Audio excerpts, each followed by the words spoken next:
It's the Doublewide dudes. All right. Welcome back to another episode of the Doublewide dudes. Today we are joined with Miss Becky Gray. Thanks for joining us on this conversation about affordable housing and healthy communities, what's going on in Colorado out there. Oh, thank you so much for the invitation. It's a pleasure to be here. Yeah, and for our listeners, Becky is the Director of Housing in Chaffee County out there in Colorado. She earned her bachelor's in liberal arts from Rogers State University and her master's from Pittsburg State University. And Becky has been working to address the affordable housing issue for over 2 decades now, the last 2 years of which bringing her back home to Colorado and Chaffee County to create some affordable and secure housing solutions. So thanks again for joining us. Again, my pleasure. To start us off, Becky, can you tell us, when we're talking about affordable housing, what in Colorado does affordable mean when it comes to housing? What's the problem look like out there? The problem's pretty significant out here. To kind of level the playing field in all of our conversations, we're beginning now to defer to a very standard definition of what is affordable. And when I say a standard definition, I mean in the affordable housing discourse community. And so it's a general rule of thumb, even if you are a private mortgage seeker, that the goal is to spend no more than 30% of your total income on housing expenses. And so in Chaffee County, we have agreed to use that as our benchmark for affordability. So if we can spend 30% of our total household income or less on housing, that housing is considered affordable. Between 40 and 50% of your income, we refer to that as rent burdened or cost burdened. And then folks that have to spend more than 50% of their income, we refer to that as extremely cost burdened. That definition helps us slide up the scale rather than attaching it to an income bracket. It allows people to continue earning more and more income over time, but continue to have a baseline cutoff for what they can consider housing affordable. Yeah, that makes sense. You know, I think most people in their careers, as they continue to progress and get better, the income goes up. But heck, even if you're making $1 million a year, if you're spending $800,000 of that on housing, you are extremely cost burdened and in jeopardy of losing that home. We had another guest a little further north call it affordable housing for that exact reason, right? They use the 33% as their rule of thumb up there, I think in Illinois.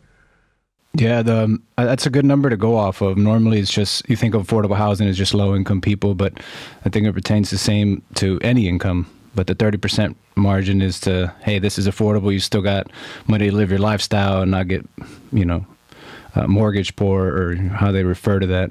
Right?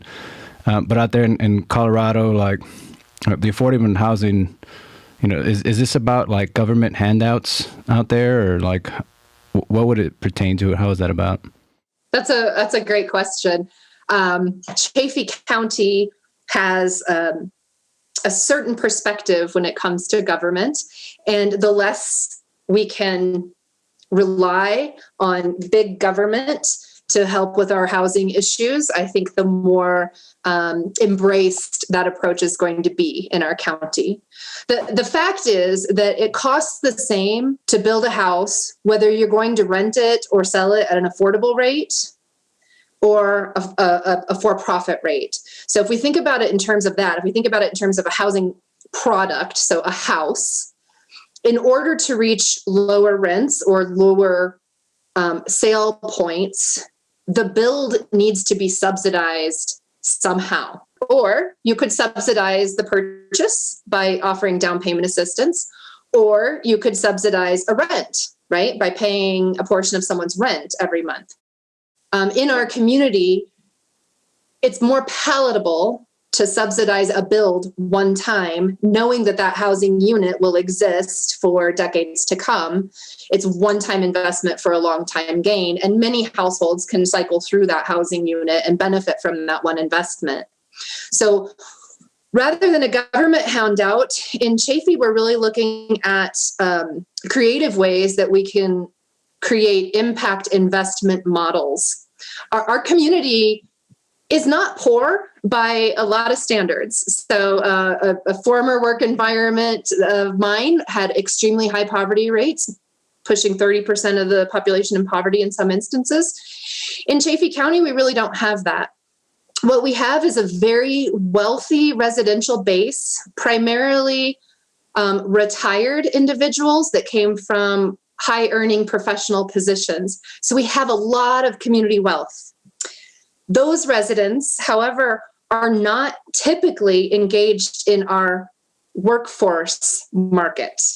And so we have an additional population that is our workforce. These are the people who are running our restaurants and our grocery stores and our childcare and all of the essential services that a community needs, but can't afford to live here. So we're trying to identify a way that we can offer the community residents who have means an opportunity to invest in the build of housing for the rest of the workforce, so that we might be able to find space for all of us to be able to live here.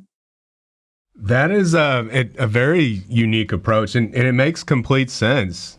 To your point, you invest on the front end, you've only got to do that once, and then, that housing unit is now affordable for all the generations that will take advantage of it down the road.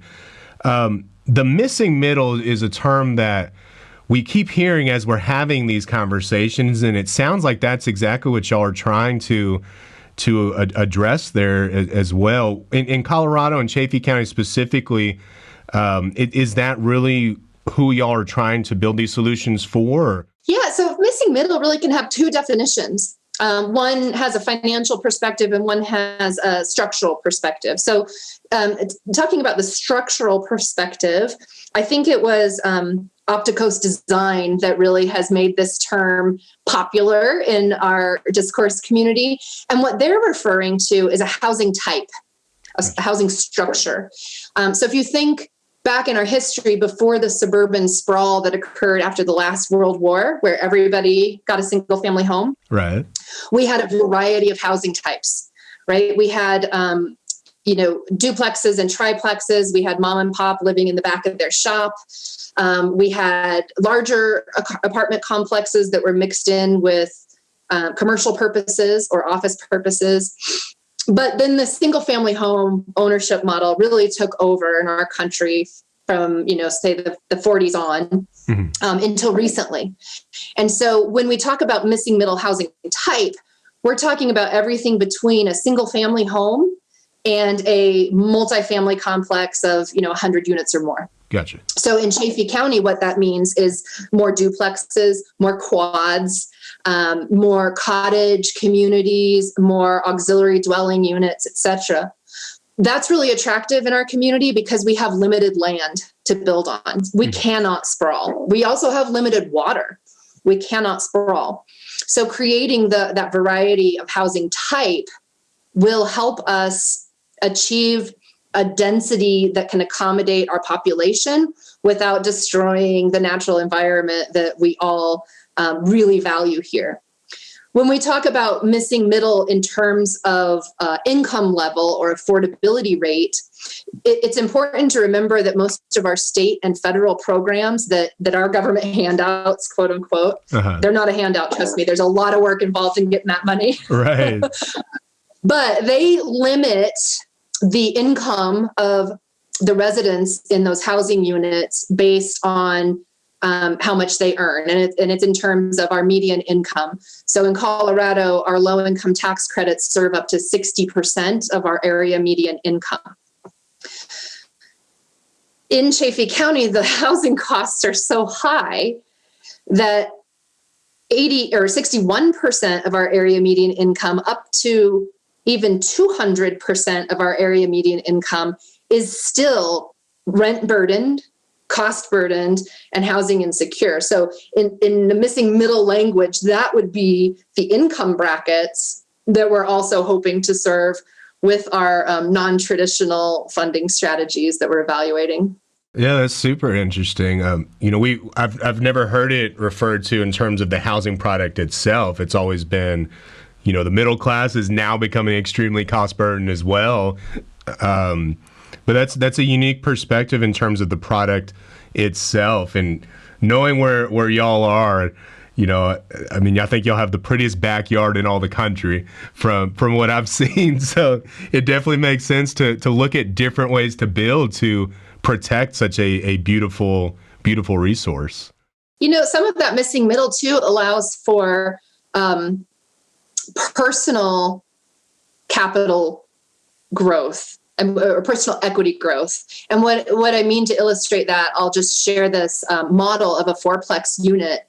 A person can qualify for a conventional mortgage through Fannie or Freddie for up to 4 units. Oh, so wow. Rather than buying a single family home, I could buy a fourplex, and then I can have my own home in that fourplex. I can choose who my neighbors are, and their rent can help me pay my mortgage. So it allows, a normal middle class person to break into a very expensive housing market by putting income generating properties around the residential unit.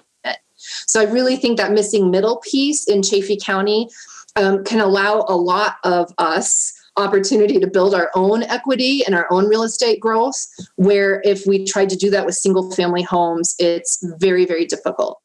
Yeah, it's a good call on actually investing, say, in a duplex or fourplex to be able to have people pay for your mortgage. Right. I know I've had a couple friends here in San Antonio, explore that venture as well to be able to help assist. Right. The median price here is probably different from what it is in Colorado. But any of that, I think it just reflects to the income and what can be based off it. But it's cool that Freddie and Fannie have those programs for a single residential family to be able to have that. But, Bexar County here in Texas, it's a pretty big area. And Chaffee County is kind of small when it comes to affordable housing and directors and having committees and all that. Is there a reason, a county of that size would have that attention, even though if it's just smaller in comparison to others? Or yeah, that's a great question. We are small but mighty, I heard to say. Chaffee County, our census data shows us having roughly 20,000 people in population.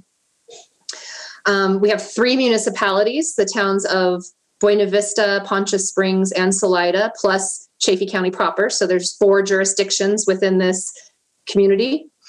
Nearly 80% of our land is publicly managed by either National Forest or Bureau of Land Management. So that puts a significant pressure on the roughly 20% of land that's left. In addition, our mighty county is incredibly amenity rich. So within Chaffee County, we have more 14,000 foot peaks than anywhere else in Colorado, wow. Which means we have the Colorado Trail and the Continental Divide Trail, and peaks are summited by thousands of people a day during the summer. We also have the Arkansas River flowing through the middle, which sports some really excellent whitewater rafting and goldwater fishing. We also have a ski resort, 2 hot springs resorts, and then a huge, wonderful trail network that is expanding to make room for not only hikers, but also mountain bikers, off-road vehicle enthusiasts, and horseback riders. So because of all of that awesomeness, we have a lot of visitors. Our emergency management professionals on any given day in the summertime are prepared to evacuate or manage 40 to 60,000 people within our county. So while we're small, looking at it from a census data, we are complex. And because we do have so many visitors coming here from so many other places, our demand is really high. Once somebody visits, they usually want to come back and stay. And so because of that, we have very rapid development coming to us quickly, and complex development coming to us, as well as development that is backed by significant financing. And Chaffee County has historically been a fairly sleepy community up until maybe a decade ago. The capacity of our staff and my colleagues to handle the volume and complexity of development has come to a point where our leadership thought it was important to create an office of housing and hire somebody to manage the conversations around development and around affordability with a global lens. So it's a very unique environment, unlike anything I was expecting when I took the job, to be honest. Yeah, that's awesome. It sounds like the exact place my family and I would want to go vacation to. Yeah, all those things you were listing off is all the things I enjoy doing. Yeah. Right? So, I It biking, is a lovely place to live and visit. Absolutely. climbing, mountaineering, all that stuff. Yeah. I'm sure there's an influx of people trying to get a piece of that for sure. Yeah, my brother-in-law moved out to Colorado a few years back, and recently him and his girlfriend bought a house, and I was just blown away by what the cost of housing was. Right, I think he's right outside of Denver, but I was blown away by what the cost of housing was compared to here in Texas. If housing gets too far out of control, and if it skyrockets beyond the reach of the people in the community, all the ones you talked about, teachers, first responders, and whatnot. What are some of the direct effects of that? Oh, I'm really, really glad you asked that. Currently, I just opened up our realtors report. This is for our region. Currently, our days on the market in MLS are less than 30. Oh, wow. For a single family home. So a lot of times homes are getting sold before they even hit the market. So what that means broadly, from a kind of a higher level to a lower level, it slows economic development significantly, or it pigeonholes that economic development, I would say, in our case. Because we are an amenity-rich community, we have a lot of service industry jobs. Mm-hmm. When our non-service industry employers, so our health sector or our manufacturing sector, are trying to recruit employees, like you said, moving from somewhere out in the plains up into the hills, it's almost impossible. The equity that I had when I was living in Kansas didn't transfer to much in Chaffee County. So it's very hard to recruit qualified talent to expand our economy. Another issue is that it tends to divide a community. It makes it so that those who have housing become the haves, mm-hmm. and those who don't have the housing become the other. And that threatens, the very diverse fabric of our community. I think probably an illustration of that pulls at my heartstrings the most is when I talk to our youth that are about to graduate from high school. And I could have 10 of them in a room. Maybe one is planning on staying here because the rest have to go find jobs, on the Front Range or in larger metropolitan areas where they can also find more affordable housing. And so then that means that the generational progression of a community and that community character changes dramatically and gets kind of torn apart a little bit. And we almost have to reinvent ourselves every time there's a new influx of residents. That's a crazy dynamic there. I mean, you want to lift the people that grow up in that community and have housing for them, but it's just wild how a desirable place can really 30 days in the market, it's no time. People are just jumping in and swooping up these houses, and whoever has it is just kind of has it at that point, right? But what are some other issues or factors? I know, say for affordable housing, having impact on just no houses for people with low income or needing units to stay. Like, what are some other impacts it has in the community that the affordable housing crisis creates? Yeah, I like to think about connecting housing and health. This has kind of been where the seat that I've been sitting in for the last couple of years. When people spend more than 30% on their housing, they have less money to spend on healthcare or food or childcare or education. Those are all considered to be social determinants of health, right? When we have quality access to all of those things, the long-term health outcomes that we have are improved. So when we have less access to healthcare, food, childcare, education as well, overall, the community's health outcomes decrease significantly. So we see more diabetes, we see more chronic stress, we see more domestic disturbances, etc. In Chaffee County, what we're seeing is significant housing insecurity, and it's only growing. And what I mean by that is renters who have been happily renting in Chaffee County for some time are now receiving notices saying, this house is about to be sold, you're going to need to move. Because the owners, we're all capitalists. And if you have somebody with a cash offer standing at your door, it's an attractive offer. Right. So what that means is that the tenants have to move at a moment's notice. And with our rents increasing the way they're increasing and landlords asking for first, last, and deposit, it can often cost between $6,000 or $7,000 to move into a new rental unit. And that's just for the deposit and rent. Wow. That's not moving expenses. Oof. So, last year there was a federal report that demonstrated that 40% of Americans cannot handle a financial emergency greater than $400. So when you're talking about workforce in Chaffee County that's earning, $30, $40, even $50, $60,000, most people don't have an extra 10 grand in the bank to move at a moment's notice. So that housing insecurity is a big deal. It's resulting in a lot of our workforce, doubling up, living in overcrowded houses, having lots of roommates, which was awesome fun when I was in my 20s, but as a grandma now, I can't quite imagine it. It also, we find people living in substandard housing or driving very, very long distances. And in our community, that usually means going over a mountain pass, at least an hour in any direction to find housing that's affordable. When there's less time at home, because of that, there's less family cohesion, which is also another social determinant of health. And then again, back to when there's a community that doesn't have space for the young adults to take root and start building their social equity and their financial equity, it diminishes the fabric of the community and it diminishes the ability to root into the community and continue to embrace those cultures.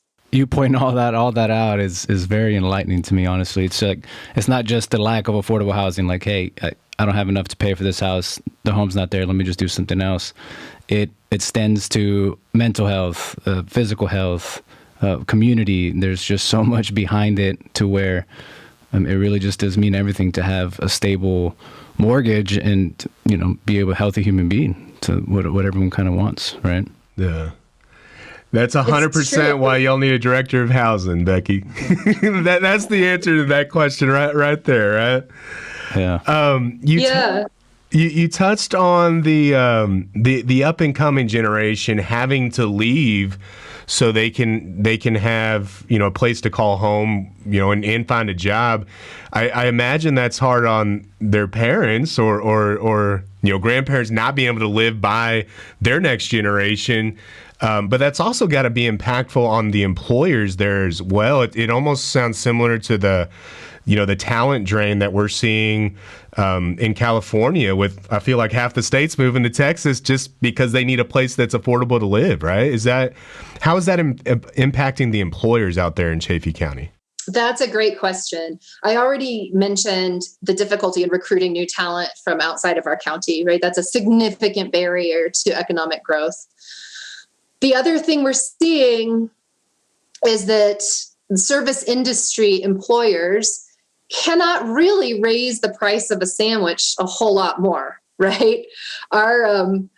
We're already paying, say, $10 for a sandwich, and I don't know that the market's going to take it more. So our employers really want to contribute to the solution, but can't do it through their business model. They have to pay the wages that they can afford to pay with their business model. And those wages are low enough that many of our lower wage earners elect to live in what my discourse community calls places not meant for human habitation. So that's your car a lot of times, or your van, or the back of your pickup truck. Fortunately, like I mentioned, we've got 80% of our land is publicly owned. And so you can camp for up to 14 days at a time in BLM or National Forest land, and then move to another location at least 5 miles away. And then you can spend another 14 days. So I tell you that because these are employees that are making our economy run, living in the back of their cars, etc. Now, part of it's by choice. Again, that was fun when I was in my 20s. Right. But as a person develops, relationships in the community, eventually that becomes a little bit tiresome. So our employers have been burdened with accommodating a workforce that's living in these really unstable environments. And that looks like a lot of things. I have heard of a restaurant owner installing showers behind the kitchen to make sure that her employees have a place to become clean before they start working. Many employers have purchased housings themselves and have become landlords to their employees, which opens up a whole host of complicated issues. Wow. And it's not necessarily what they want to do. So I really think that it constrains employment in Chaffee County. Our economic development director and I work very closely together, and we consider economic development and housing two wings on the same airplane. Yeah. And so if one's not healthy, the other has to work harder, and vice versa. So we really are trying to look at how we approach housing policy and housing development in Chaffee County in a holistic view, looking at the entire ecosystem that surrounds housing and economic development, and make sure that our policy recommendations and our actions don't have unintended consequences down the road. Yeah, I think you said it's a very complex challenge y'all are working to get figured out there. What you spoke earlier, this divide that's happening between the people that have housing and everyone else. Is the lack of affordable housing in Chaffee County something that will eventually affect even those that have a place to call home? Is that something that kind of rolls uphill to where it affects the whole community? Or how do you envision that happening if this problem's not solved? Yeah, I think we've already seen it happen. And I think that the pandemic we're currently living through has illuminated that kind of situation. So a great example is we have, again, service industry with wonderful restaurants here. And so that retired community that has the wealth really enjoys the good food and the excellent art that we have here and the live performances that we have here. And when the pandemic reared its ugly head, some of those smaller entities that are really part of our social fabric, going out for a cup of coffee here is not about the coffee, right? It's about who you see and the connections that you have. And we've seen some of those smaller establishments shorten their hours, maybe shorten their work week so they're only open 3 days a week. Maybe they've changed their menu entirely so that they can support it with a staff of 2 instead of a staff of 15. And that has impacted those who are housing secure and who have the extra wealth to spend. They don't get to engage in the social fabric of our community like they were accustomed to. Mm-hmm. So I think that's one way that it impacts it. I think another way that we're starting to see that economic divide become more illuminated is in our school system, and in the way there are some students who have secure housing and there are others who are living in their RVs or with family and friends, and the way that the youth interact with each other isn't always wonderful, right? I mean, kids can be mean anyway. Right. And then if you throw into that mix that somebody doesn't have access to a shower on a regular basis, it definitely changes the fabric of the community, again, the culture of the community. It really does trickle down to every aspect, what I'm hearing and what it boils down to, right? Like, that's crazy. Like Alberto and I, we work in the mobile home industry, right? And so much here in this county, in this state, it's a big part of it, right? There's so much land here in Texas. The majority is flat. As much as I would like mountains here, like there is in Colorado. But, there's a lot of area to put mobile homes, and these landowners, turn to that for affordable housing, right? So we see that here. Mobile home communities also being a place to keep it affordable. And even here in San Antonio, there's been some efforts to close whatever, if it's local government jurisdictions passing laws for their purpose or whatever, it's just happening, right? And I know in Chaffee County, and doing the research of kind of talking about it, that's also happening, or they're in the potential of getting closed. What do you think that the park owners, or what's causing these mobile home communities for their owners to consider, shutting down their parks out there? Oh, yeah. That's a conversation pretty near and dear to my heart. Most of our mobile home communities in Chaffee County were established a decade or two or four ago, so they're fairly old. The time that they were established, our building codes were very different, and so the infrastructure under those parks are not up to par with our expectations today. So one thing that I have seen is that a park will change hands, and it on the face it looks like a good real estate transaction because all these the lot fees are paying for it. It seems like a good transaction. But when that occurs, the old water and sewer systems are no longer grandfathered in, and they have to come up to our current state standards, which is a significant cost. Yeah. And so then the new park owners have the conundrum of investing in that infrastructure and raising lot prices to a point likely where the mobile home owners can't afford them, or simply scrapping the mobile home park model and subdividing and selling single family homes, which they can make their money back on. And in the county, they can put them on wells and septics, and they don't have to put in infrastructure. Mm-hmm. You can put it on the new lot owner to put that infrastructure in. So that's one of the market impacts that we're seeing. Another, again, being an amenity-rich community where a lot of people live in their RVs, we're seeing mobile home parks turn into RV parks. Some RV parks are bringing in close to $1,900 a month for a lot. Wow.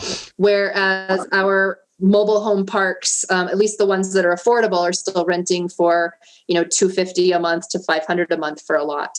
So if you're looking at only the financial perspective, it certainly makes sense to, no offense, guys, but rent to an RV from Texas for the summer months, make up all of your money, in 3 or 4 months out of the year, and not have to deal with tenants throughout the rest of the year.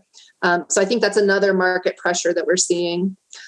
I am happy to say, though, that some of our longer term park owners have been engaging with me in conversations about resident-owned communities, so that when they're ready to divest of their investment in that park due to their age or just lack of desire to continue going anymore, that they're willing to give the residents of their park first right of refusal, so that we could help coordinate those residents to create a cooperative and obtain a ROC loan and allow those residents to essentially then be their own owners in a HOA type model. Right.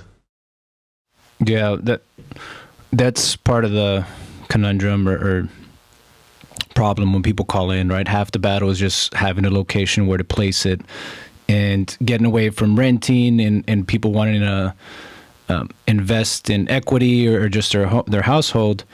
That's part of the dilemma that sometimes comes up. Like, hey, we're still going to purchase a home, make payments in the house, but we still have to rent the location. So having a program like that to eventually become an owner of that, not only is affordable, but super attractive to kind of get away from, not being able to own a place, right? But, it happens, and I'm sure the park owners are going to make decisions for, sometimes for themselves, sometimes for the better of the community, and you'll have both aspects. But, if these parks close out there in Chaffee County, I know part of that would be displacing some of the residents there. But what do you think are some of the potential consequences for the people there if that happens? Yeah, it's really, really difficult. Many of our mobile home owners are on fixed incomes or they're in older homes. So the cost of relocating those homes are one significant barrier. Finding a location to move those homes to, sometimes you can't move them, right? If they're over a certain age, they just can't be moved. And then we have to figure out how to dispose of them. That's also difficult. Yeah. But I think the saddest part to me is that there's no real options. There's nowhere to move a mobile home in Chaffee County, or very limited options. The cost of moving that home is so significant that folks on a fixed income or on in a lower income bracket really can't afford. Keep in mind that to move a mobile home out of this valley, you're going over a mountain pass. Yeah. Any way out of this valley, you're going over 10,000 feet. Mm-hmm. So the cost is significant. But I think the saddest part is that it extracts those people from the social networks that they have come to rely upon for their own self-well-being, mentally and physically. So it takes you away from your church group or your school group or your neighbors that you've known for the last decade or two. And that's the piece that's most heartbreaking to me, because the closest place to land is going to be at least an hour away in any direction. And while an hour doesn't seem too significant, it's significant enough that you're not having potlucks and bridge club and the typical social interactions that really keep people healthy into their later years. Yeah. Yeah, it was awesome to hear you mention these resident-owned communities, these rock communities, and we didn't know too much about it until we had a guest on an earlier podcast that's what they did for their state, was help folks establish these rock communities. And, you know, it was incredible to learn that, one, you know, despite all the stigmas, mobile home communities are the single largest source of non-government subsidized housing in the country. Right, the country has to have it. But then the stories like you were telling, you know, the older residents that have that support from maybe the younger residents down the street that help pick up their meds that they rely on, or the potlucks, and it's this fabric of the communities that you can't see just on the surface level that, you know, has the potential to get destroyed if this is removed. So super excited to hear that y'all are exploring the rock model. That is just such an awesome model. And, you know, for these landowners, like you said, we are a capitalistic society. It's not a bad thing that they're looking to make money on their investments. And, you know, rock is really one of those things where they get to have their cake and the community can eat it too, right? That they get to make money and sell it at a profit, and the community still gets to maintain that source of housing there. Outside of rock communities, what are some of the other solutions that you and your team are working on to help ease the affordable housing problem in y'all's community? Whew, so many moving parts. I bet. I think, let me just start with kind of how I allocate my time. One of the initiatives that I've spent quite a bit of time on is funded by Colorado's Department of Public Health and Environment's Office of Health Equity. It is called a Health Disparities Grant Program. And our grant is aiming to increase our community's capacity to handle this diverse and rapid development in such a way that we can prevent displacement and increase equity in our community. We're doing that through a speaker series, started in 2019, and we're wrapping it up in April of this year. And all of our speakers are subject matter experts from across the country, talking about a variety of land use topics. So missing middle housing, we had Drew Finke from Octocoast Design come talk about missing middle housing. We had Chuck Marone from Strong Towns come speak to us. Kevin Shepard from Verdunity, he's also a Texan. I think he's out of Dallas. Uh-huh. He came to talk about the cost of infrastructure and infrastructure finance. We had a gentleman from Vermont named Randall Arndt talk about conservation subdivision design, really important in a community where we're trying to make sure that elk can live here too, right? Not just us.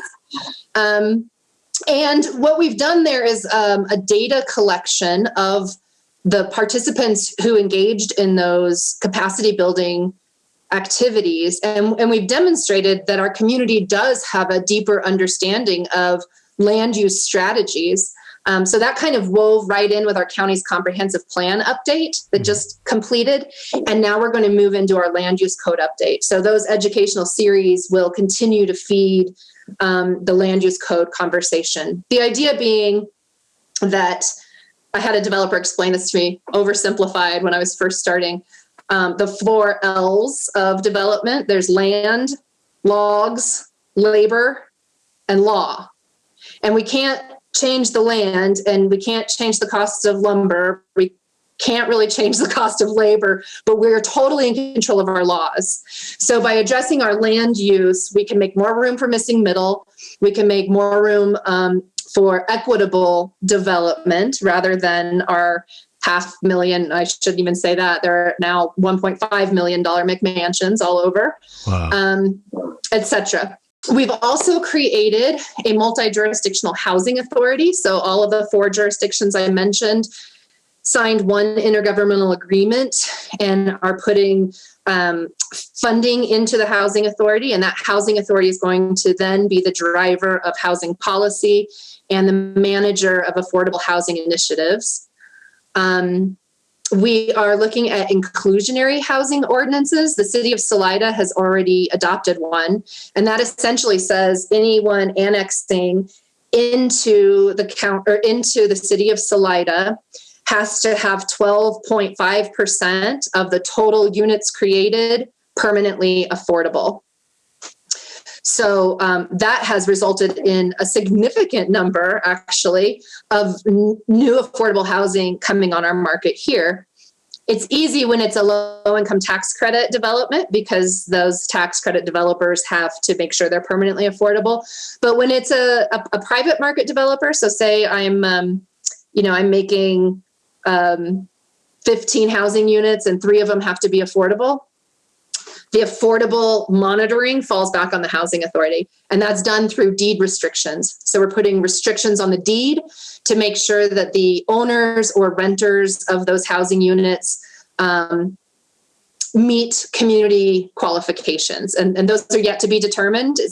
We started out talking about income levels, but as we really dug into the data, we realized we really just want people who work here to be able to live here. So we're trying to determine what those deed restrictions are looking at, or what they're going to look like. And then lastly, I think, is just creating that ecosystem that I mentioned with our economic development director to find ways to do incremental development. So what I mean by that is taking a single family home, turning it into a triplex or a duplex, or it could be a lot in a mixed use area, having the commercial space and one residential unit be created first, and then slowly add more residential units so that we can create community wealth. So this small scale incremental development combined with impact investment so that we can have local investment in our community. And I just want to touch on why that local thing is so attractive to us. You might remember earlier in our conversation, I said the state and federal programs have income guidelines for tenant selection. So in an anecdotal example, in my past career, I operated a Section 8 program, which is a rental subsidy program, and saw people working hard to improve themselves, doing so, getting better education, getting better employment, coming to report that to our office because they were required to. And then my staff saying, congratulations, you're going to need to move because you now make too much to live here. Uh-huh. And we don't want to do that in Chaffee County. We want to encourage people to put their roots in and to improve their economic conditions. And so if we have local investment in housing development, we're in charge of those rules. And we don't have to have an income cliff where when our tenants or our homeowners reach that income, they don't get to live there anymore. We can expand that to make sure that they're able to sink their roots in, contribute to the fabric of the community, and contribute to the community character. So I think that last piece is really, really innovative and exciting. And I'm just super grateful for the partners I have that are working on that, and pretty anxious to see some projects come to fruition. Well, that is awesome. I have learned a tremendous amount in the brief time we've been visiting. And it definitely sounds like y'all have got a very complex set of issues there, but at the same time, it sounds like y'all have got some very creative, innovative, complex solutions that I think a lot of communities across the country could certainly learn from. If someone in the audience is interested in learning from some of the speakers you mentioned, or what you and your team have put in place, where can they find out more about the solutions y'all are working on to help solve this problem in your community? Oh, I'm so glad you asked. I have this fantastic team, one of which is a web developer. So we have a website that I can aim you at. That is housinghealthchaffee.org. And Chaffee is spelled Chaffee. So all one word, housinghealthchaffee.org. You can, from there, find the links to our speakers and the speaker series recordings. There's also an advocacy page where we're putting information for our community members to use when they want to weigh in during public hearings or to write letters to the editor, etc. And then there's also a storytelling initiative launched on there to bridge that gap between those with secure housing and the other. We want to make sure that those with secure housing, when they see these stories, they might see their favorite bartender, or they might see the cashier from Safeway, and they might recognize that these are people they really value in their community, and the other is really a myth. We're all in this together. We are Chaffee County, and we're gonna solve it together. So it's a really exciting website. I hope everybody checks it out. I love it. We'll be sure to link that in our show notes. Well, thank you so much for joining us and teaching us about what y'all are doing and what we might be able to apply down here in Texas. Oh, you're so welcome. You're so welcome. And thank you for the invitation. And I hope we can continue this conversation over the years to come. Absolutely. Absolutely. Thank you, Becky. We appreciate your time. All right. Well, that does it for this episode. Thanks for tuning in, guys, and we'll catch you guys in the next one.